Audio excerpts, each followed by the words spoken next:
I think first and foremost, one of the biggest issues that we've had in the past that's kind of repeated itself is equality issues. Matters most to me has to be the misinformation that are usually on these political ads. I'm gonna go with abortion.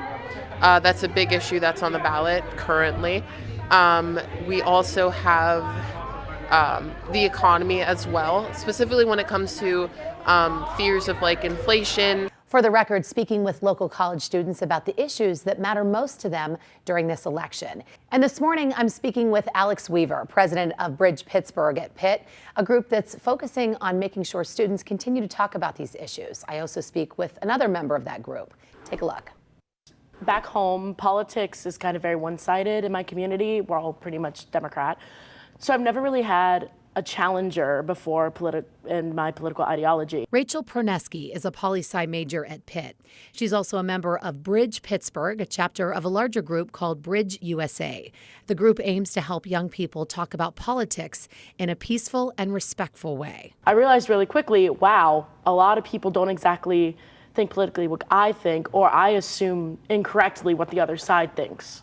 So that was a quick wake-up call. Proneski also tells me about the engagement that she's seeing among college-age voters. I think that younger voters are now starting to see, especially with Roe v. Wade, I think that was the first time a lot of non-political younger people saw, oh my gosh, this is gonna literally affect my life, my kids' lives, my younger siblings' lives. Alex Weaver is another poli-sci major at Pitt and the president of Bridge Pittsburgh. It's great to see how much people care about these issues and how people want to actually make a difference in what's going on around us. He tells me about some of the issues important to him in this election. There's a few issues. For me, I mean, as a college student who goes to school on a campus, gun violence is definitely an issue that resonates with me.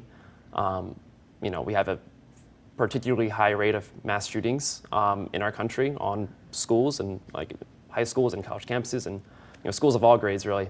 And it's an atrocity. It's like horrifying, and so it's something where I'm like, I'm currently attending a school. I'm on a campus. I think reproductive health and foreign conflicts are definitely at the top of my mind with this election, because I think that just given the current political climate, those things will be very relevant to how these next 4 years will look. Weaver also says there's been a lot of political engagement on campus this year, and he's expecting to see many of his fellow students at the polls on Tuesday. Another thing that's also really great to see is there's been the presidential and vice presidential debates recently, and students will go out. There's a lot of watch parties on campus. Students will go out to those watch parties and they'll get involved. People really care about this election, especially.